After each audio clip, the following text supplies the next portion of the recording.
জুলাই আন্দোলনে গাজীপুরের শহীদ 18 জন, বছর পেরোলেও মেলেনি কলেজ ছাত্র হৃদয়ের মরদেহ।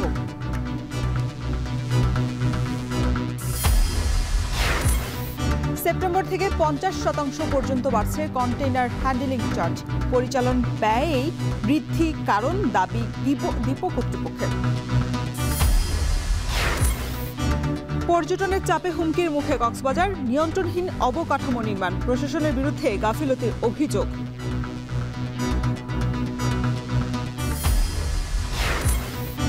লবণাক্ততা বাড়ায় উপকূলীয় এলাকায় তীব্র পানি সংকট, ক্ষতির মুখে ফসলি জমি, স্বাস্থ্য ঝুঁকিতে বাসিন্দারা, প্রশাসনের উদ্বেগ। এবং ন্যায্য দাম না পাওয়ায় নওগাঁয় কমছে পাট চাষ, 5 বছরের আবাদ কমেছে প্রায় 2500 হেক্টর।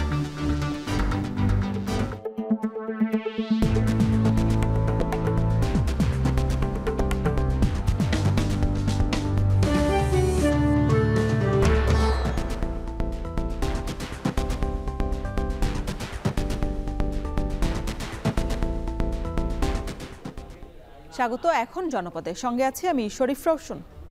24 জুলাইয়ে গাজীপুরের রাজপথে গর্জে ওঠে তরুণ প্রজন্ম। বুকের তাজা রক্ত আর সাহসিকতার আগুনে সেদিন ছিন্ন ভিন্ন হয়েছিল স্বৈরতন্ত্রের 1.5 দশকের ক্ষমতার মসনদ। টিয়ারসেল, রাবার বুলেট, জলকামান কিছুই থামাতে পারেননি তাদেরকে। বছর পেরিয়ে আবারও এসেছে সেই রক্তাক্ত জুলাই। প্রশ্ন উঠেছে, সেই নতুন বাংলাদেশের স্বপ্নে রাজপথে রক্ত ঝরেছিল, সেই স্বপ্ন কতটুকু পূরণ হলো? ইফতেখার রায়হানের প্রতিবেদন।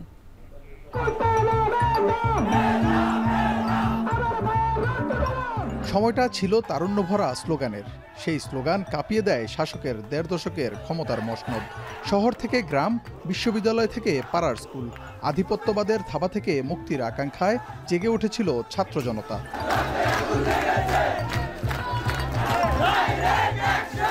গাজীপুরের এই ডুয়েট প্রাঙ্গণকে বলা হয় জুলাই আন্দোলনের সূতিকাগার। 10 জুলাই বাংলা ব্লকেট কর্মসূচির মাধ্যমে এই বিশ্ববিদ্যালয়ের শিক্ষার্থীরা আন্দোলনে শরিক হয়। এরপর থেকে এই শিক্ষার্থীদের আন্দোলন ধীরে ধীরে ছড়িয়ে পড়ে শহরের অলিগলি, উত্তাল হয়ে ওঠে পুরো গাজীপুর। 16 জুলাই দুপুর, শাসকের রক্তচক্ষু উপেক্ষা করে গাজীপুরের বিভিন্ন প্রান্ত থেকে শিক্ষার্থীরা জড়ো হন ডুয়েট প্রাঙ্গণে। একসময় তার রূপ নেয় জনস্রোতে। পরে শিববাড়ি মোড় হয়ে চান্দনা চৌরাস্তা অভিমুখে শুরু হয় বিক্ষোভ মিছিল। যেন আমাদের জনসমাগমটা শুধুমাত্র ডুয়েট কেন্দ্রিক না হয়, এটা যেন পুরো গাজীপুরকে অ্যাকুমুলেট করা যায়। আমাদের এটাই ছিল মূল টার্গেট। এটা যেন এখান থেকে শুরু হচ্ছে, এখানেই যেন শেষ না হয়। চৌরাস্তা ব্লক করার জন্য আমরা 16 তারিখ দুপুর 2টা থেকে আমরা জড়ো হতে থাকি ডুয়েট প্রাঙ্গণে। তো তখন আসলে গাজীপুরের বেশ কয়েকটি স্কুলে, বিভিন্ন স্কুল, কলেজ, মাদ্রাসার শিক্ষার্থীদের অংশগ্রহণে প্রায় 10 থেকে 15 হাজার শিক্ষার্থী অংশগ্রহণ করে। আন্দোলন চলাকালে পুলিশ সবচেয়ে বেশি বল প্রয়োগ করে এই শিববাড়ি এলাকায়। 19 জুলাই শিববাড়ি মোড়ের ঠিক এই জায়গাটিতে অবস্থান নেয় আইনশৃঙ্খলা বাহিনীর বিপুল সংখ্যক সদস্য।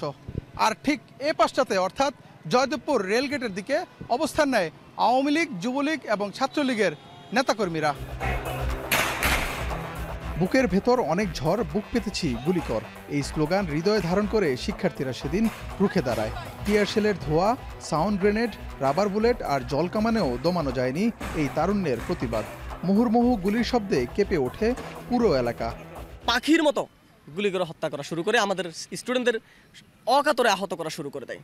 এবং আমরা আহত শিক্ষার্থীদেরকে টেনে টেনে যত সরাচ্ছি তত তারা আরও এগিয়ে আসছে এবং আরও দ্বিগুণ উৎসাহে গুলি করে যাচ্ছে। মনে হচ্ছে যেন আমাদেরকে মেরে ফেলার জন্য তারা মরিয়া হয়ে উঠছে। কেউ আমাদের এইখানে বাইতুন্নুর গলি এইখানে অবস্থান নেয়, কেউ আমাদের মুন্সিপাড়া গলি যেটা এইখানে অবস্থান নেয়, আর কেউ আমাদের ডুয়েট অভিমুখী যে রুটটা এইখানে কেউ অবস্থান নেয়। সেই মুহূর্তে পুরো একটি বিধ্বস্ত শহর কাকে বলে, যে নারকীর তাণ্ডব সেদিন আমরা দেখতে পাই। আন্দোলন দমাতে 20 জুলাই থেকে সারা দেশে জারি হয় কারফিউ। সেদিন সকাল থেকে কারফিউ ভেঙে টঙ্গীর রাজপথ দখলে নেয় আন্দোলনকারীরা। দুপুরে ক্ষমতাসীন দলের সশস্ত্র নেতাকর্মীরা আন্দোলনকারীদের উপর ঝাঁপিয়ে পড়েন। সকাল থেকে আন্দোলনকারীদের প্রতিরোধে কার্যত অবরুদ্ধ হয়ে পড়ে থানাগুলো। সেই সুযোগে আন্দোলনকারীরা দখলে নেয় টঙ্গীর রাজপথ। বিভিন্ন স্থানে দলীয় ক্যাডারদের সশস্ত্র আক্রমণে হতাহতের ঘটনা ঘটে।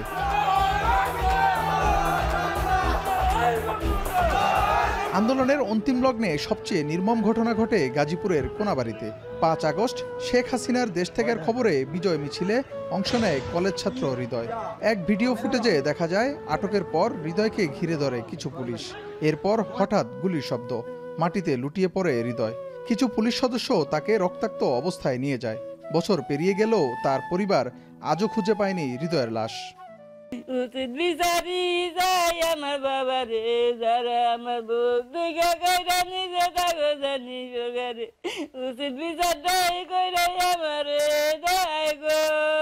বাইরের কোনো খোঁজ খবরও পাই না। বাইরে যে এমনি করে মারলো, কোন জায়গায় রাখলো, কি করলো, এনে কোনো তদন্তই পাইতেছি না।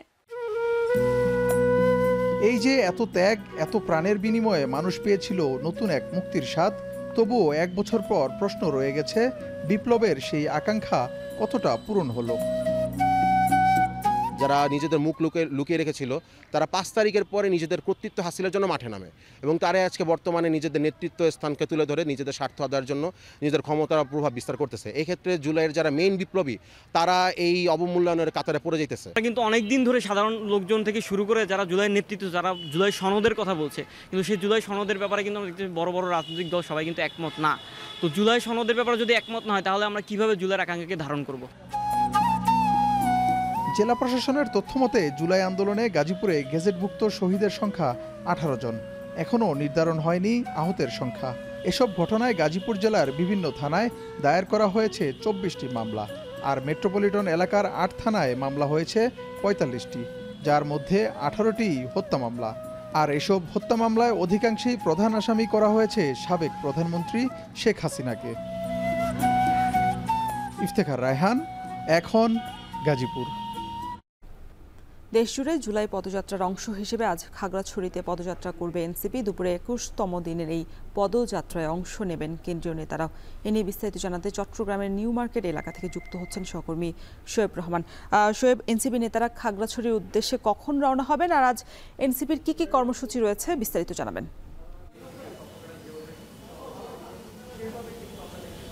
রওশন, আর কিছুক্ষণের মধ্যেই চট্টগ্রাম থেকে খাগড়াছড়ির উদ্দেশ্যে রওনা করবেন কেন্দ্রীয় নেতৃবৃন্দ এনসিপির, এবং আজ খাগড়াছড়ি পার্বত্য জেলাতে পদযাত্রার মধ্য দিয়ে চট্টগ্রাম অঞ্চলের যে পদযাত্রা সেটি শেষ হচ্ছে আজ 21তম দিনে এসে। এবং এর আগে আমরা দেখেছি গতকাল কিন্তু রাঙামাটিতে পদযাত্রা করা হয়েছে। রাঙামাটির সাথে খাগড়াছড়ির ভৌগোলিকভাবে মিল রয়েছে এবং সেখানে খাগড়াছড়ির যে সমস্যা সম্ভাবনাগুলো রয়েছে সেই বিষয়গুলোতে এনসিপির পর্যবেক্ষণ কি, কিংবা এনসিপি আগামীতে সেই সমস্যাগুলো কিভাবে সমাধান করবে, সম্ভাবনাগুলোকে কিভাবে এগিয়ে নিয়ে যাবে, সেই বিষয়গুলোতেই কিন্তু দিক নির্দেশনা দিবেন নেতাকর্মী, সেই সাথে খাগড়াছড়িবাসীকে। সেই প্রস্তুতি এই মুহূর্তে চলছে। আমরা দেখতে পাচ্ছি যে এনসিপির নেতৃবৃন্দ ধীরে ধীরে হোটেল কক্ষ থেকে তারা বেরিয়ে আসছেন, তারা গাড়িগুলোতে উঠছেন এবং কিছুক্ষণ পরেই হয়তো তাদের যে বহর, সেই বহরটি কিন্তু খাগড়াছড়ির উদ্দেশ্যে রওনা হবে। এবং এর মধ্য দিয়ে আজকে 21তম দিনে এসে চট্টগ্রাম অঞ্চলের যেই পদযাত্রা, সেই পদযাত্রাটি শেষ হবে। এবং খাগড়াছড়িতে আমরা যতটুকু জানতে পেরেছি চেঙ্গি স্কোয়ার থেকে মূলত পদযাত্রাটি শুরু হবে এবং চেঙ্গি স্কোয়ার থেকে পদযাত্রাটি শুরু হয়ে খাগড়াছড়ি সদর বাজার এবং আদালত চত্বর হয়ে শাপলা চত্বরে গিয়ে সেখানে কিন্তু পথসভার মাধ্যমে আজকের যে কার্যক্রম সেটি তারা শেষ করবেন এবং সেখানে আজকের এই পদযাত্রা শেষ করে সেখান থেকে কিন্তু তারা ফেনীর উদ্দেশ্যে রওনা হবেন। এবং এখন পর্যন্ত চট্টগ্রাম অঞ্চলে কক্সবাজার জেলায়, বান্দরবান জেলায় এবং রাঙ্গামাটি এবং গতকাল চট্টগ্রামে পদযাত্রা করা হয়েছে। সেই পদযাত্রার কয়েকটি স্থানে কিন্তু বাধার সম্মুখীন হয়েছেন এবং সেই সাথে কয়েকটি জায়গায় কিন্তু এনসিপির বিরুদ্ধে ছাত্রদলের পক্ষ থেকে বিক্ষোভ করা হয়েছে। সেই জায়গা থেকে আমরা দেখেছি যে আইনশৃঙ্খলা বাহিনী তৎপর রয়েছে এবং আইনশৃঙ্খলা বাহিনীর পক্ষ থেকেও কিন্তু পর্যাপ্ত নিরাপত্তা ব্যবস্থা করা হয়েছে। গতকাল আমরা দেখেছিলাম প্রতিটি মোড়ে মোড়ে কিন্তু আইনশৃঙ্খলা বাহিনীর তৎপরতা ছিল এবং আজকেও কিন্তু আমরা যতটুকু জানতে পেরেছি আইনশৃঙ্খলা বাহিনী বেশ তৎপর রয়েছে। যে কোনো অনাকাঙ্ক্ষিত পরিস্থিতি এড়াতে কিন্তু তারা মাঠে রয়েছেন। এবং আমরা গতকাল যেমন চিত্রটি দেখেছিলাম যে পথে পথে কিন্তু নেতাকর্মীরা উচ্ছ্বাস প্রকাশ করে নেতাকর্মীদের বরণ করে নিচ্ছিলেন এবং আজকেও কিন্তু খাগড়াছড়ি পার্বত্য জেলায় সে ধরনের প্রস্তুতি রাখার কথা জানিয়েছেন খাগড়াছড়ির যারা স্থানীয় এনসিপি নেতৃবৃন্দ রয়েছেন তারা। তো সবকিছু মিলে কিছুক্ষণ পরেই পদযাত্রার যে বহর, এনসিপির যে বহরটি সেটি খাগড়াছড়ির উদ্দেশ্যে চট্টগ্রাম থেকে ছেড়ে যাবে। রওশন, এনসিপির পদযাত্রার সবশেষ খবর জানাতে চট্টগ্রাম থেকে যুক্ত ছিলেন সহকর্মী শোয়েব রহমান। খালি এবং রপ্তানি পণ্যবাহী কন্টেইনার পরিবহন এবং হ্যান্ডেলিং চার্জ 20 থেকে 50% পর্যন্ত বাড়াচ্ছে কন্টেইনার ডিপোগুলো। ডিপো মালিকদের সংগঠন বলছে, যন্ত্রপাতি, আমদানি খরচ, শ্রমিকদের মজুরি এবং বিনিয়োগ ব্যয় বাড়ানো সহ বিভিন্ন কারণেই পরিচালন ব্যয় অনেক বেড়ে যাওয়ায় চার্জ বাড়ানো হচ্ছে, যা কার্যকর হবে সেপ্টেম্বর মাস থেকেই। তবে রপ্তানিকারকরা বলছেন, সেবা গ্রহীতাদের সাথে কথা না বলেই ইচ্ছে মতো চার্জ বাড়ানো হচ্ছে, যা অগ্রহণযোগ্য। হাজেরা শিউলির প্রতিবেদন। 93% রপ্তানি পণ্য চট্টগ্রাম বন্দরে পাঠানোর আগে কন্টেইনারে ওঠানো নামানো, ডকুমেন্ট প্রসেস সহ আনুষঙ্গিক সব কার্যক্রম সম্পন্ন হয় চট্টগ্রামের 19টি ইনল্যান্ড কন্টেইনার ডিপোতে। এর বাইরে বর্তমানে 65 ধরনের আমদানি পণ্য চট্টগ্রাম বন্দর থেকে খালাসের পর ডেলিভারি দেওয়া হয় এসব ডিপো থেকে। এজন্য পণ্য ট্রেইলার ও কাভার্ড ভ্যান থেকে ওঠানো নামানো, পরিবহন, ডেলিভারি ও যন্ত্রপাতি ব্যবহার সহ 16 থেকে 17 ধরনের সেবার বিপরীতে মাসুল নেয় ডিপোগুলো।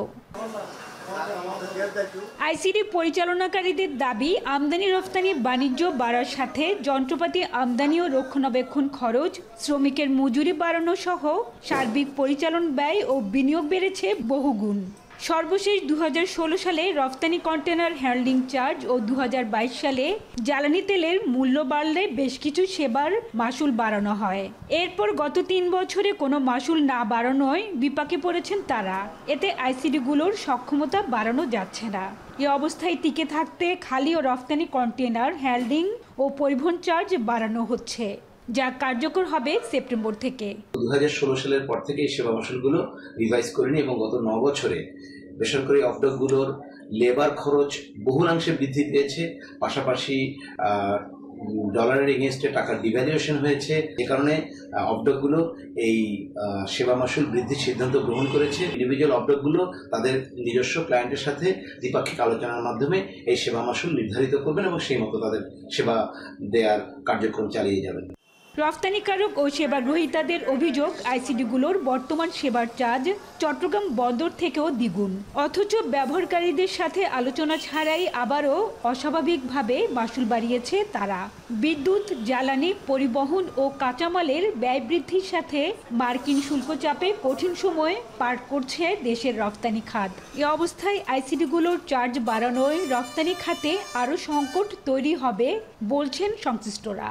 স্টেক হোল্ডারের সাথে আলোচনা না করে মন গড়াভাবে কোনো প্রাইস যদি বাড়িয়ে দেয়, এটা কোনোদিন অ্যাকসেপ্ট করা যাবে না। এমনি আমাদের যে এক্সপোর্টে বিজনেসের জন্য আমাদের টার্মাইলেজ 80, cost of the business is very tough, এখন হচ্ছে না, মিলতেছে না। তো এই জায়গায় যদি আবার এখানে যদি এক্সপোর্টে যদি আমাদের কস্ট বেড়ে যায়, তো আমাদের ব্যবসা পরিচালনার জন্য দুরূহ হয়ে যাবে। এখন রপ্তানিকারকরা আমেরিকার শুল্ক আরোপের পরে খুব খারাপ অবস্থায় আছে। তাদের অনেক রপ্তানি এখন ডিটেইন করে দিয়েছে শুল্কের জন্য। এই চার্জগুলো প্রায় 50% বৃদ্ধি প্রতিটা আইটেমে। তো এটা আমাদের দেশের ব্যবসা বাণিজ্যের জন্য আগামী দিনে প্রভাব পড়বে এবং আমদানি রপ্তানিকারকের খরচ বেড়ে গেলে মূল্যস্ফীতি বেড়ে যাবে। আমদানি, রপ্তানি ও খালি কন্টেনার মিলিয়ে বছরে মোট 22 লাখ কন্টেনার হ্যান্ডলিং করে বেসরকারি 19টি কন্টেনার ডিপো। হাজিরা শিউলি, এখন চট্টগ্রাম। রাজশাহী বিশ্ববিদ্যালয়ের রাকসু নির্বাচনের তফসিল ঘোষণা এবং বাস্তবায়নে প্রশাসনের টাল বাহানায় 1 দফা দাবিতে অবস্থান কর্মসূচি পালন করছেন শিক্ষার্থীরা। এ বিষয়ে বিস্তারিত জানাতে আমাদের সাথে বিশ্ববিদ্যালয়ের প্যারিস রোড থেকে যুক্ত হচ্ছেন সহকর্মী মারুফ হাসান। মারুফ, শিক্ষার্থীদের দাবি এবং তাদের কর্মসূচির সবশেষ কী পরিস্থিতি জানাবেন?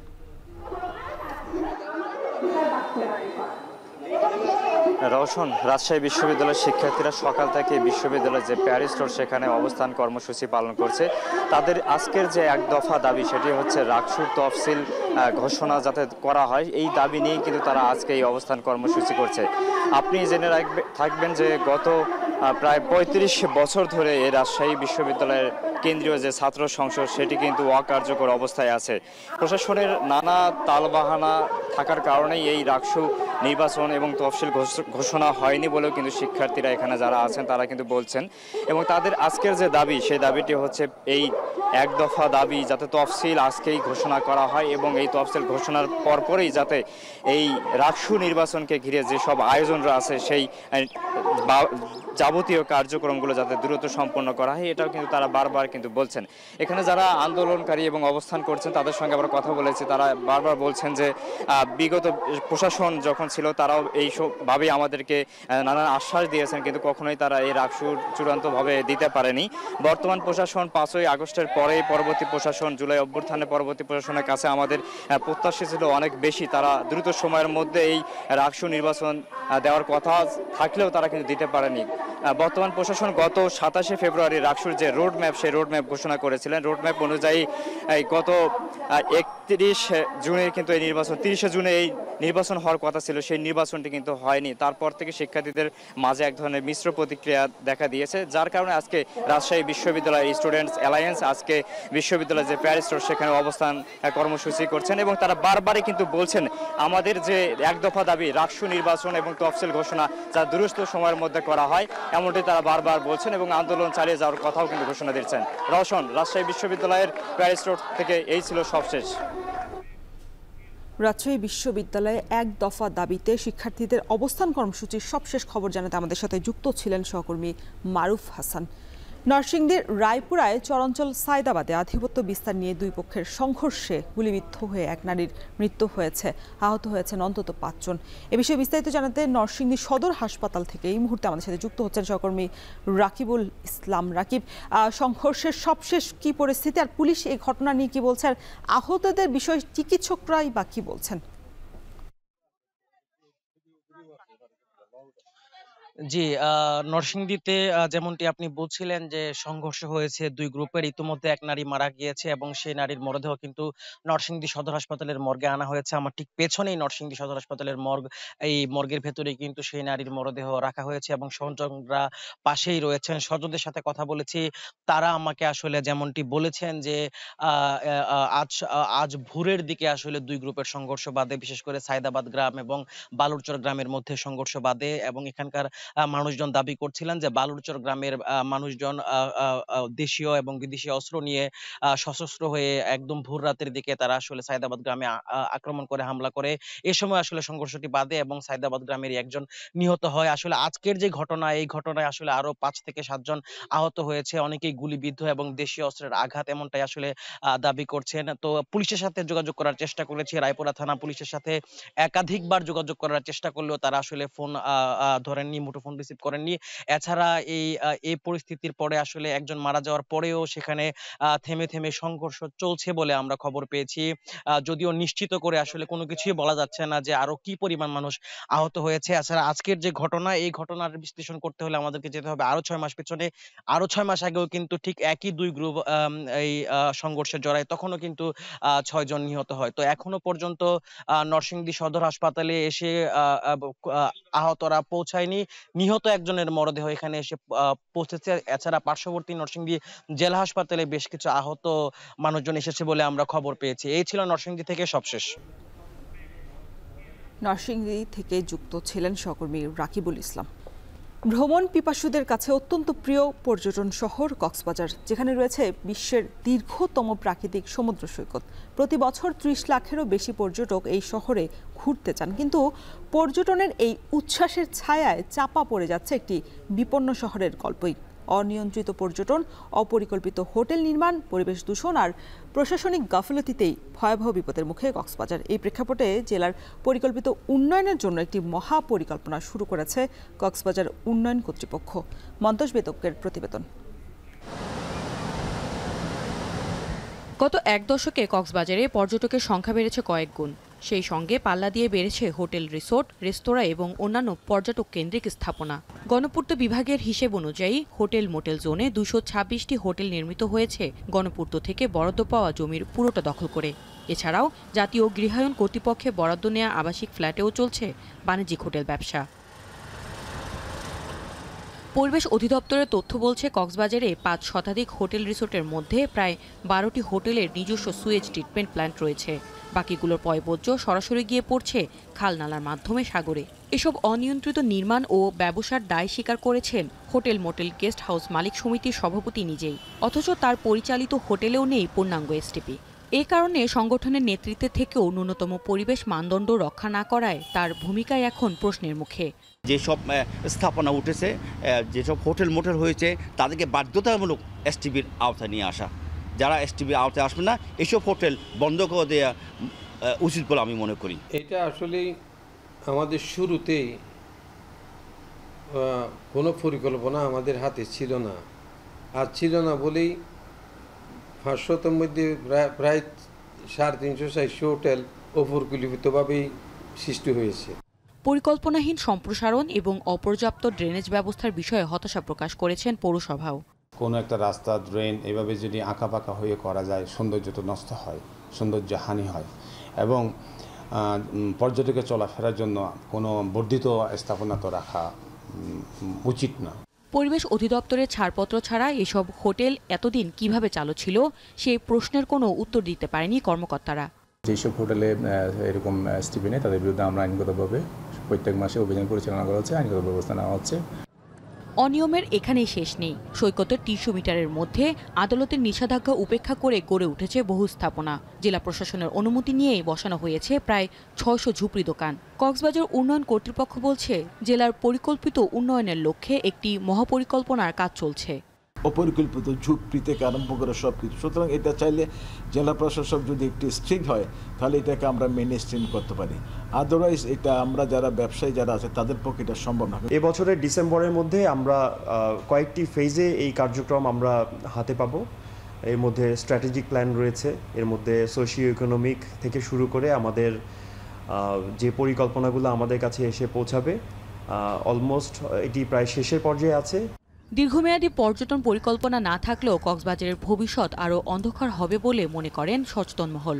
উন্নত দেশগুলো যেটা হয় যে প্রতিটা বিল্ডিং করার সময় তারা ফরেস্ট ল্যান্ডকে কিভাবে তারা কনজার্ভ করবে এটা নিয়ে পরিকল্পনা করে। আমাদের কক্সবাজারে বা আমাদের এই চিটাগং জেলা আমাদের বিভাগে এত গাছ এবং এত বন আছে, বনগুলো আসলে আমরা নষ্ট করে ফেলতেছি এই হোটেলের নাম করে, রাস্তার নাম করে, অথচ কিন্তু এটা পুরোপুরি কনজার্ভ করে করা সম্ভব।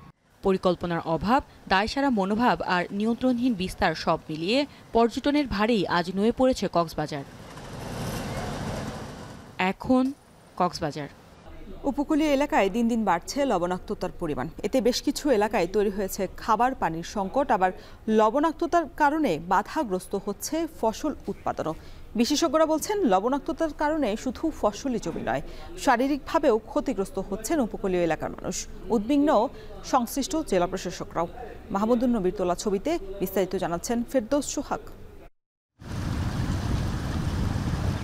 বিষখালী ও বলেশ্বর নদী, যা বরগুনার পাথরঘাটা দিয়ে বয়ে গিয়ে বঙ্গোপসাগরে মিশেছে, এতে পার্শ্ববর্তী এলাকাগুলোতে পর্যাপ্ত পানি থাকলেও সুপেয় পানির সংকটে রয়েছেন পাথরঘাটার বাসিন্দারা। পানিতে লবণাক্ততা থাকায় একই অবস্থা পটুয়াখালীর কলাপাড়া, রাঙাবালি ও গলাচিপা উপজেলায়। পাথরঘাটার অধিকাংশ পুকুরে বৃষ্টির পানি ধরে রেখে সারা বছর ফিল্টারিং করে পান করেন বাসিন্দারা। উপজেলার প্রায় 1 লাখ বাসিন্দার মধ্যে 50 ভাগ ও পৌর এলাকায় 27,000 বাসিন্দাদের মধ্যে 20 ভাগ মানুষ এখনো সুপেয় পানি থেকে বঞ্চিত। পাথরঘাটা ডিপ টিউবওয়েলের পানি একসের লবণ এবং খাওয়ার মতো কোনো যোগ্য না। উপরস্থ যারা কর্মকর্তা যারা আছে, এটা যদি একটু নজর দেয়, অন্তত গরিব এবং দিনমজুর যারা, এদের অনেক উপকার হইবে। এদিকে বরগুনার তালতলির লালুয়া গ্রামের বাসিন্দারা বছরে মাত্র একবার ফসল ফলাতে পারেন। কৃষকরা জানান, সিডরের পর লবণাক্ততা বাড়ায় ফসলের স্বাভাবিক উৎপাদন ব্যাহত হচ্ছে। সিডরের পর লবণাক্ত পানি ঢোকার কারণে আমাদের এখানে ওই শুধু একটি খন্দই হয়। এখন ধানটা বাইরে, ওই সময় লবণটা জাগিয়ে যায়, জাগিয়ে গেলে আমাদের ফসলটা সিটে হয়ে যায়। স্বাস্থ্য বিশেষজ্ঞরা বলছেন, শরীরে প্রয়োজনের তুলনায় মাত্রাতিরিক্ত লবণ ক্ষতিকারক। ব্লাড প্রেশার মেজারমেন্টে সেটি ওখানে 22% গর্ভবতী মায়েদের মধ্যে আমরা হাইপারটেনশন পেয়েছি, যেটি নিঃসন্দেহে অ্যালার্মিং। বিশেষজ্ঞরা বলছেন, বিপর্যয় এড়াতে লবণাক্ততা আর বাড়তে দেওয়া উচিত না বলে মনে করছেন তারা। একুইফারে স্যালাইনের ওয়াটার প্রবেশ করছে, যেটা আমরা টিউবওয়েলের ওয়াটার লবণাক্ততা সেটার মাধ্যমে বুঝি যে আমাদের একুইফারে লবণাক্ততা প্রবেশ করছে। এই যে লবণাক্ততা পানিতে এবং মাটিতে, এটাকে আর বাড়তে দেওয়া যাবে না, এবং এটার জন্য একটা সমন্বিত integrated water management system develop করতে হবে। এদিকে প্রতিনিয়ত লবণাক্ততার পরিমাণ বাড়ায় উদ্বিগ্ন জেলা প্রশাসকরাও। বিভিন্ন প্রতিষ্ঠান গবেষণা করছে, আশা করছি যে আমরা ভালো একটি ফল পাবো। এই বিষয়টি আমাদের নজর আসার পর আমরা আমাদের উদ্বোধন কর্তৃপক্ষকে এবং আমাদের ডিসিস কনফারেন্স যেটা হয় সেটাতে আমরা একটা চিঠি লিখেছি যে যদি এই অঞ্চলের জন্য অর্থাৎ বরগুনা জেলার জন্য যদি আলাদা কোনো একটা সেচ প্রকল্প, সমন্বিত সেচ প্রকল্প নেওয়া যায়। উপকূলীয় এলাকার প্রায় 28.5 লাখ হেক্টর জমিতে রয়েছে লবণাক্ততার প্রভাব, যার মধ্যে 10.56 লাখ হেক্টর জমি তীব্র লবণাক্ততার কবলে। সমুদ্রপৃষ্ঠের উচ্চতা বৃদ্ধি এবং জলবায়ু পরিবর্তনের প্রভাবে এমনটা সৃষ্টি হতে পারে। এজন্য দরকার গবেষণা এবং যথাযথ পদক্ষেপ গ্রহণ করা। ফেরদাউস সোহাগ, এখন বরগুনা। সচিবালয়ে কথা বলছেন স্বরাষ্ট্র উপদেষ্টা, আমরা সরাসরি চলে যাচ্ছি সেখানে। যাবে না সব যে পরীক্ষামূলকভাবে তারা হয়তো এই সবজিটা রেখে দিল, ধরেন 1 মাস রেখে দিলে কিন্তু ওই সবজিটা সেই কৃষকও দামটা পেল, প্লাস আমরা যারা ভোক্তারা তারও একটা ন্যায্য মূল্যে এই জিনিসটা পাবো। এই জন্য আমাদের এইগুলি করা হচ্ছে। প্লাস আপনারা জানেন ওই আগের সময় মানে আমাদের যে মেশিন টেশিন কেনার ব্যাপারে অনেক বড় ধরনের একটা দুর্নীতি ছিল, বাট এই দুর্নীতিটা যেন করার জন্য আমরা এটা কাগজপত্র ইসে পাঠাই দিছি দুর্নীতি দমন কমিশনে, যেহেতু এটার ইনভেস্টিগেশন আমাদের পক্ষে সব কিছু করা সম্ভব নয়। এই জন্য আমরা বলছি দুর্নীতি দমন কমিশনে এটা ইনভেস্টিগেশন করা, যারা দুর্নীতি করছে তারা যেন শাস্তির আওতায় আসে। তারপরেও আরেকটা জিনিস ভালো কথা, সারের ক্ষেত্রে আমাদের দেশে ধরেন যে ডিএপি যে সারটা আছে আর যে যে ইউরিয়া, যেমন ইউরিয়া সারটা 20%, ওই যে ডিএপি সারের ভিতর কিন্তু ইউরিয়া 20% থাকে। তা আমাদের কৃষকরা এখন আমরা করতে শিক্ষা করাইতেছে, ট্রেনিং করা হইতেছে, তাকে জানানো হচ্ছে যে ইউরিয়া সার এখন আপনি ধরেন যে 1 কেজি দিলেন, এখন আবার ওই যে ডিএপি সারের থেকে যদি 1 কেজি দেন ওটারও কিন্তু 20% মানে ওই 200 গ্রাম চলে দিতেছে। তো যেখানে ধরেন আপনার 100 গ্রাম লাগে ওখানে 120 গ্রাম পড়ে দিতেছে ইউরিয়া। এই জন্য ইউরিয়া সারে আবার কিন্তু আমার ওই জমির যে টপ সয়েল কিন্তু নষ্ট করে দেয়। এই জন্য এই সার ইউরিয়াটার ব্যবহারটা একটু কমানোর জন্য চেষ্টা, প্লাস ওভারঅলও সারের ব্যবহার কমানোর জন্য আমরা চেষ্টা করতেছি। প্লাস এখন আমার একটা নতুন একটা অ্যাপও করা হয়েছে, যেখানে খামারি অ্যাপ, ওখানে আপনি ওই জায়গায় দাঁড়ায় ওইটা ধরলে এই জমিতে কি পরিমাণ কোন ধরনের সার লাগবে ওইটাও তারা বলে দিতে পারতেছে, এবং ওই এলাকায় কি পরিমাণ কোন ফসলটা ভালো হবে ওইটাও বলতে পারতেছে। বাট এটা যেন আরও ইমপ্রুভ করা যায়, এখন এটা চলতেছে, বাট এটা আরও যেন ইমপ্রুভ করা যায়, এই জন্য আমাদের কিন্তু কাজ চলছে। সারের যাদের ক্ষেত্রে সারের লাইসেন্সের ঝামেলা করছে যারা, তাদের আমরা বাদ দিয়ে আমরা নতুন সেরে দিতে। আপনারও যদি আপনার যদি কোনো ভালো লোক থাকে আপনারা নাম দিতে পারেন, আমরা তা করে নিয়ে নেব। আমরা জানি যে বিগত সরকার আমাদের যে সকল সারের লাইসেন্স দেওয়া হচ্ছে প্রত্যেকটি রাজনৈতিক বিবেচনা দেওয়া হয়েছে সবাইকে, সব প্রত্যেক। আরেকটা যে আমাদের এখানে একটা সুবিধা হতো, আমাদের তো কোনো রাজনীতি বিবেচনা নেই, এই জন্য আমরা যারা ভালো লোক তারাই দেওয়ার চেষ্টা করবো। সচিবালয়ে সাংবাদিকদের সাথে কথা বলছেন স্বরাষ্ট্র উপদেষ্টা, আমরা সরাসরি যুক্ত ছিলাম সেখানে। অপরিকল্পিত ড্রেনেজ ব্যবস্থায় অল্প বৃষ্টিতেই জামালপুর এবং কুষ্টিয়ায় সৃষ্টি হয়েছে জলাবদ্ধতা, এতে ভোগান্তিতে পড়েছেন এলাকাবাসী। এ বিষয়ে বিস্তারিত জানাতে আমাদের সাথে জামালপুর থেকে জুয়েল রানা এবং কুষ্টিয়া থেকে যুক্ত হচ্ছেন সহকর্মী মেজবা উদ্দিন পলাশ। তবে শুরুতেই জুয়েল, আপনার কাছে জানতে চাই, জলাবদ্ধতা রোধে পৌর কর্তৃপক্ষ কোনো ব্যবস্থা নিয়েছে কিনা?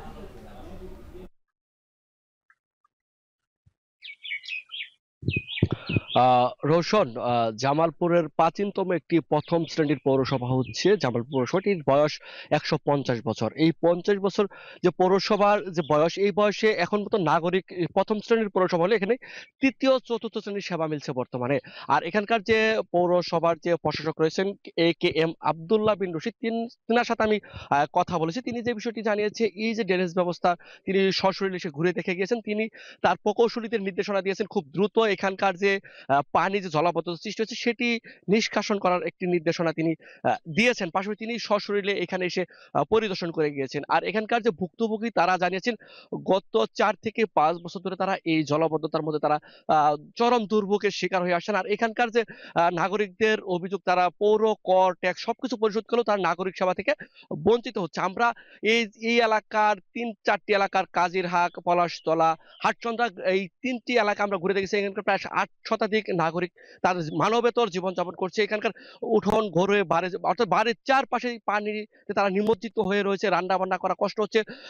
বয়স্ক শিশুদের হাত পায়ে ঘা হয়ে যাচ্ছে। অর্থাৎ সাপ বিচ্ছুর ভাবে তারা ঘর থেকে বাইরে কোনো কাজে যেতে পারছে না। পাশাপাশি এই এলাকার কেউ মারা গেলে তাদের জানাজা করতে অনেকটা কষ্ট পোহাতে হচ্ছে। পার্শ্ববর্তী কোনো স্থানীয় বাজারে অথবা স্কুল মাঠে গিয়ে তাদের কিন্তু এই মুহূর্তে জানাজা কার্যক্রম পরিচালনা করতে হচ্ছে। অর্থাৎ বলা চলে এই যে অপরিকল্পিতভাবে এখানকার যে মানে নগরায়ণ হয়েছে সেই কারণে একটি পানি একটি বেঁধে থাকে। সব মিছিয়ে বলা চলে দুর্ভোগ চরমে রয়েছে। এই ছিল জামালপুর থেকে আমার কাছে সবশেষ রৌশন।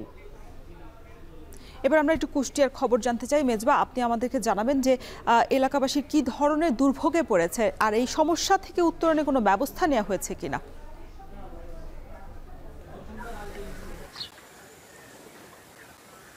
দেখছেন আমার পেছনে একেবারে যে জলাবদ্ধতা সেটি কিন্তু একদিনের নয়, সেটি আজকে গেল 15 দিন ধরে কিন্তু এই জলাবদ্ধতার মধ্যে এখানকার যে যারা বাসিন্দারা আছেন তারা দিন যাপন করছেন। তারা অনেকটাই দুর্বিষহ আসলে দিন যাপন করছেন। মূলত এই যে তারা বলছেন যে এই পৌরসভার কোনো রকম সেবা আসলে তারা আসলে পাচ্ছেন এবং সেই সেবা থেকে দীর্ঘদিন ধরে তারা বঞ্চিত এবং এই বঞ্চিতের ফলে কিন্তু যে এই যে আজকের যে জলাবদ্ধতা। এবং আরেকটি জিনিস আসলে বলে রাখি, আমার ঠিক এখানে পাশেই এখানে যে আপনার একটি কালভার্ট রয়েছে, সেই কালভার্টের কালভার্টের কিন্তু মুখটি আসলে এখানে স্থানীয় একজন রবিউল নামে এক ব্যক্তি, তিনি আসলে এই কালভার্টের মুখটি বন্ধ করে দেওয়ার কারণেই কিন্তু এই দীর্ঘদিন ধরে কিন্তু এই জলাবদ্ধতা সৃষ্টি হয়েছে এবং এই জলাবদ্ধতার মধ্যে কিন্তু এখন বিভিন্ন যে পানিবাহী যে রোগ সেটি কিন্তু তারা আক্রান্ত হচ্ছেন এবং এই রোগে আক্রান্ত হচ্ছে এবং এখানে যে পচা দুর্গন্ধে কিন্তু তাদের যে এখানে যে বসবাস যেটি সেটি কিন্তু অনেক দুর্বিষহ হয়ে উঠেছে। এবং এই নিয়ে আমি কথা বলেছি এখানকার যারা বাসিন্দারা রয়েছেন। এখানে অনেকেই কিন্তু এই যে আমার পাশে একটি যে মাদ্রাসা রয়েছে সেই মাদ্রাসাটিও কিন্তু এই জলাবদ্ধতার কারণে কিন্তু আজকে যে 15 দিন ধরে কিন্তু বন্ধ রয়েছেন। সেখানে শিক্ষার্থীরা তারা যে নিজ নিজ বাসায় তারা আসলে অবস্থান করছেন। এবং একটু বলে রাখি যে এই নিয়ে আমি কথা বলেছি কুষ্টিয়ার পৌর যে প্রশাসক রয়েছেন মিজানুর রহমানের সাথে কথা বলেছি। তিনি এই বিষয়টি কিন্তু তিনি আসলে জানেন না এবং এই যে জলাবদ্ধতা সেই জলাবদ্ধতার পরেও কিন্তু এই স্থানে কিন্তু এখন পর্যন্ত পৌরসভা থেকে আসলে আসেননি এবং এই যে জলাবদ্ধতা যেটি আসলে নিরসনে এখন পর্যন্ত কোনো উদ্যোগ আমরা তাদের নিতে দেখিনি। আর একটু আসলে বলে রাখি যে এই যে জলাবদ্ধতার কারণে কিন্তু সবচেয়ে বেশি বিপাকে পড়েছেন স্কুল কলেজ যে গ্রামী যারা শিক্ষার্থীরা রয়েছেন তারা কিন্তু সবচেয়ে বেশি বিপাকে পড়েছেন। এই ছিল আমার কাছে রওশন। রাজধানীর বাইরে জলাবদ্ধতার খবর জানাতে যুক্ত ছিলেন সহকর্মীরা। হটস্পট খ্যাত বরগুনায় গত 2 মাসেও স্বাভাবিক হয়নি ডেঙ্গু পরিস্থিতি। এমনকি হাসপাতালে আইসিইউ সংকট নিরসনে নেই কোনো তেমন উদ্যোগ। এ নিয়ে বিস্তারিত জানাতে বরগুনা সদর হাসপাতাল থেকে আমাদের সাথে যুক্ত হচ্ছেন সহকর্মী জিয়াদ মাহমুদ। জিয়াদ, ডেঙ্গু পরিস্থিতি স্বাভাবিক করার ক্ষেত্রে প্রশাসনের পক্ষ থেকে যে উদ্যোগ নেওয়া হয়েছে সেখানে কোনো ঘাটতি দেখছেন কিনা, আর আইসিইউ যে সংকট নিরসনে হাসপাতাল কর্তৃপক্ষ কি বলছে? রওশন, এবছরে ডেঙ্গু আক্রান্তের সংখ্যা রীতিমতো অবাক করার মতো এবং মৃত্যুর মিছিলও কিন্তু বাড়ছে। তবে এটিও অবাক করার মতো যে জেলার 12 লাখ মানুষের স্বাস্থ্যসেবার একমাত্র বাতিঘর যে বরগুনা সদর হাসপাতাল, সেখানে আইসিইউ ইউনিটটি নেই এবং আইসিইউ ইউনিট না থাকায় এখানকার বেশিরভাগ রোগীকে, বিশেষ করে যারা নিম্ন আয়ের রোগী রয়েছেন তারাও কিন্তু বিপাকে পড়ছেন, কেননা তাদের চিকিৎসা নিতে অন্যত্র যেতে হচ্ছে, ঢাকা কিংবা বরিশালে যেতে হচ্ছেন। আপনাকে জানিয়ে রাখি যারা আক্রান্ত হচ্ছেন আইডিসিআর এর মতে তাদের আক্রান্তের 75%ই গ্রাম অঞ্চলের মানুষ, সাধারণ মানুষ, খেটে খাওয়া মানুষ, নিম্ন আয়ের মানুষ। তারা কিন্তু যে তাদের পক্ষে উন্নত চিকিৎসার জন্য ঢাকা কিংবা বরিশালে যাওয়া কিংবা সেই ব্যয়ভার বহন করা কিন্তু দুরূহ হয়ে পড়ছে। এবং গত 24 ঘন্টার যে ডেঙ্গু আক্রান্তের তথ্যটি সেটি আপনাকে জানিয়ে রাখি, গত 24 ঘন্টায় আজকে সকাল 10টা পর্যন্ত নতুন করে 46 জন ডেঙ্গু রোগী শনাক্ত হয়েছে এবং মৃত্যুর যে সংখ্যা, বেসরকারি হিসেবে মৃত্যুর সংখ্যা রীতিমতো অবাক করার মতো, সেটি কিন্তু 35 জন মারা গেছে বলে এখানকার কর্তৃপক্ষ আমাদের জানিয়েছেন। আরেকটি বিষয় আপনাকে জানিয়ে রাখি যে হাসপাতাল কর্তৃপক্ষ তারা চিকিৎসা সেবার কিন্তু কমতি রাখছেন না, তারা চেষ্টা করছেন। তবে আইসিইউ যে সংকট সেটি নিরসনেও তারা চেষ্টা করছেন। জেলা প্রশাসন তারাও চেষ্টা করছেন। তাদের সাথে কথা হয়েছে, তারা আমাদের জানিয়েছেন যে তারা মন্ত্রণালয় বরাবর পত্র প্রেরণ করেছেন, যদিও মন্ত্রণালয় থেকে এখন পর্যন্ত আইসিইউর ব্যাপারে সিদ্ধান্ত নেওয়া হয়নি। তবে এখানকার যারা রোগী ও স্বজন তাদের কিন্তু দাবি রয়েছে, তারা বলছেন যে স্বাস্থ্য সেবার জন্য অন্যত্র চিকিৎসা নিতে যাতে না হয় সে ব্যাপারে স্বাস্থ্য মন্ত্রণালয়ের এখনই পদক্ষেপ নেওয়া দরকার। বলছেন যে আইসিইউ সংকট নিরসনে স্বাস্থ্য মন্ত্রণালয় যাতে দ্রুত সময়ে পদক্ষেপ নেয় সে দাবি তারা করছেন। তো এই ছিল বরগুনা থেকে ডেঙ্গু পরিস্থিতির সবশেষ তথ্য আমার কাছে। বরগুনার ডেঙ্গু পরিস্থিতির সবশেষ খবর জানাতে যুক্ত ছিলেন জিয়াদ মাহমুদ। অনিয়ন্ত্রিতভাবে ব্যাটারি চালিত অটোরিকশার কারণে সুনামগঞ্জে তীব্র যানজটে অতিষ্ঠ জনজীবন। এ বিষয়ে আরো বিস্তারিত জানাতে সুনামগঞ্জের পুরাতন বাস স্টেশন এলাকা থেকে যুক্ত হচ্ছেন সহকর্মী লিপসন আহমেদ। লিপসন, যানজট নিরসন কেন সম্ভব হচ্ছে না, আর এই সমস্যা সমাধানে প্রশাসনের কোনো উদ্যোগ আপনার চোখে পড়েছে কিনা?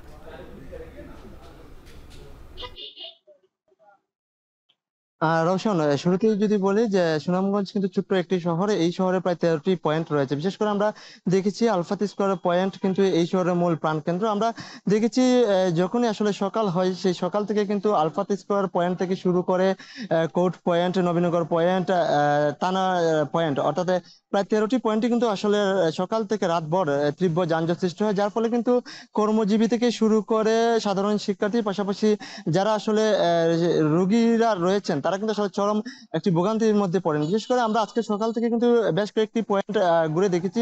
সেই ক্ষেত্রে আমরা দেখেছি যে রাস্তার পাশে অর্থাৎ অবৈধ যে ব্যাটারি চালিত ইজি বাইক পাশাপাশি ব্যাটারি চালিত যে রিক্সাগুলো রয়েছে তার সেই ক্ষেত্রে কিন্তু আসলে যানজটটা আসলে বেশি হচ্ছে। বিশেষ করে আমরা যদি বলি অনিয়ন্ত্রিত এই যানবাহনগুলি কিন্তু আসলে সড়কে ইচ্ছে মতো পার্কিং পাশাপাশি যাত্রী উঠানামা করার কারণে কিন্তু আসলে মূলত যানজটের এই সৃষ্টি।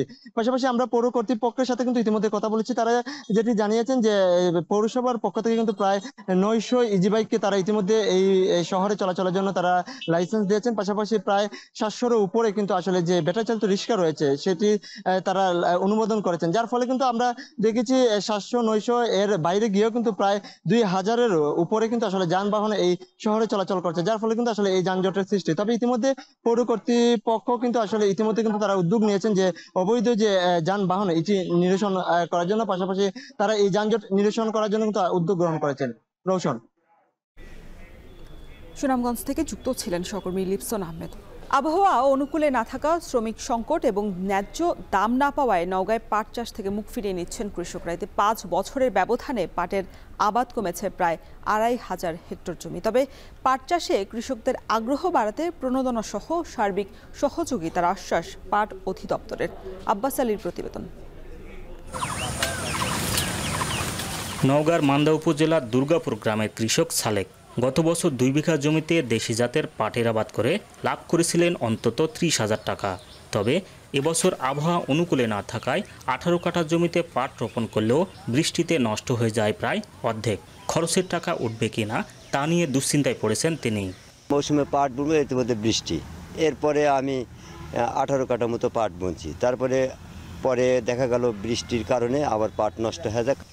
একই অবস্থা সদর, মান্দা, বদলগাছি ও ধামইরহাট উপজেলার পাট চাষিদের। বেশিরভাগ পাটের চারা গজানোর পর বৃষ্টিতে নষ্ট হয়ে যায়, আবার যেসব জমিতে চারা গজিয়েছে সেগুলোও মরে ফাঁকা হয়ে আছে।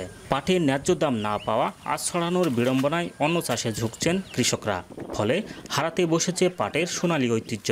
5 বছরের ব্যবধানে জেলায় পাটের আবাদ কমেছে প্রায় 2500 হেক্টর জমি, আর চলতি বছর 150 হেক্টর কমে পাটের আবাদ হয়েছে 3410 হেক্টর জমিতে। এবারে 3 বিঘা লাগাইছি, 3 বিঘার মধ্যে 1.5 বিঘা জমি তো পানিতে নষ্ট হয়ে গেছে। এবার সুষ্ঠু আবহাওয়া ভালো নয়, ফলন ভালো আশা করা যাচ্ছে না, গাছ মরে যাচ্ছে। 8,000 টাকা খরচ হয়েছে, ওখানে পাটটা আমার হইলে মনে করো 15-20-25 হাজার টাকা পাইতাম। পরিশ্রম পাটের বেশি, পাট আমাদের হলো ভুট্টা খরচ কম, আমাদের এই জন্যে ভুট্টার ক্ষেতের ফলন বেশি। কৃষি সম্প্রসারণ অধিদপ্তর বলছে জেলায় এবছর 10,500 জন কৃষককে প্রণোদনা হিসেবে উন্নত জাতের পাট বীজ ও রাসায়নিক সার প্রদান করা হয়েছে। পাটের ন্যায্য দাম ও আঁচ ছড়ানোর সুবিধা বাড়ানো গেলে আগামীতে চাষাবাদ বাড়বে বলে মনে করছে কৃষি বিভাগ। পাট চাষে উদ্বুদ্ধ করার জন্য আমরা মাঠে পরিদর্শন করে এবং তাদের সুবিধা অসুবিধার কথা আমরা সংগ্রহ করে সেই মোতাবেক আমরা পাট চাষ বৃদ্ধির জন্য আমরা পদক্ষেপ গ্রহণ করেছি। পাটের বাজার মূল্য এবং পাটের আঁশ ছাড়ানোর কৌশল, আধুনিক কৌশল এবং এই সুবিধাটা যদি বাড়ানো যায় তাহলে পাটের যে হারানো গৌরব, সোনালী আঁশের যে হারানো গৌরব সেটা ফিরে পাওয়া সম্ভব। জেলা কৃষি অফিসের তথ্য মতে জেলায় এবছর 3,410 হেক্টর জমি থেকে 9,685 টন পাট উৎপাদনের লক্ষ্যমাত্রা ধরা হয়েছে, যার বাজার মূল্য অন্তত 72 কোটি 63 লাখ টাকার বেশি। আব্বাস আলী, এখন নওগাঁ। শেষ করছি এখন জনপদে, তার আগে শিরোনামগুলো আরও একবার। জুলাই আন্দোলনে গাজীপুরে শহীদ 18 জন, বছর পেরোলেও মেলেনি কলেজ ছাত্র হৃদয়ের মরদেহ।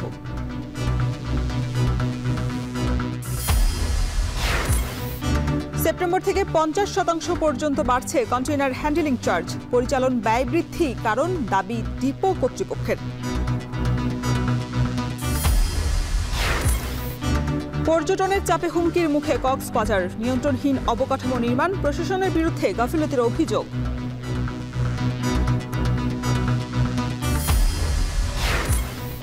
লবণাক্ততা বাড়ায় উপকূলীয় এলাকায় তীব্র পানি সংকট, ক্ষতির মুখে ফসলি জমি, স্বাস্থ্য ঝুঁকিতে বাসিন্দারা, প্রশাসনের উদ্বেগ।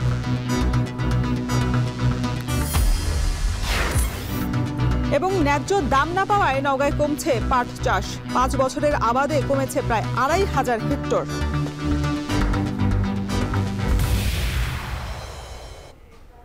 এই ছিল এখন জনপদের আয়োজনে। এখন টেলিভিশন ওয়েবসাইটে দেখতে ভিজিট করুন www.ekhon.tv, এছাড়া ফেসবুকে দেখতে ভিজিট করুন facebook.com/tv.ekhon এবং ইউটিউবে যুক্ত থাকতে ভিজিট করুন youtube.com/c/ekhon tv।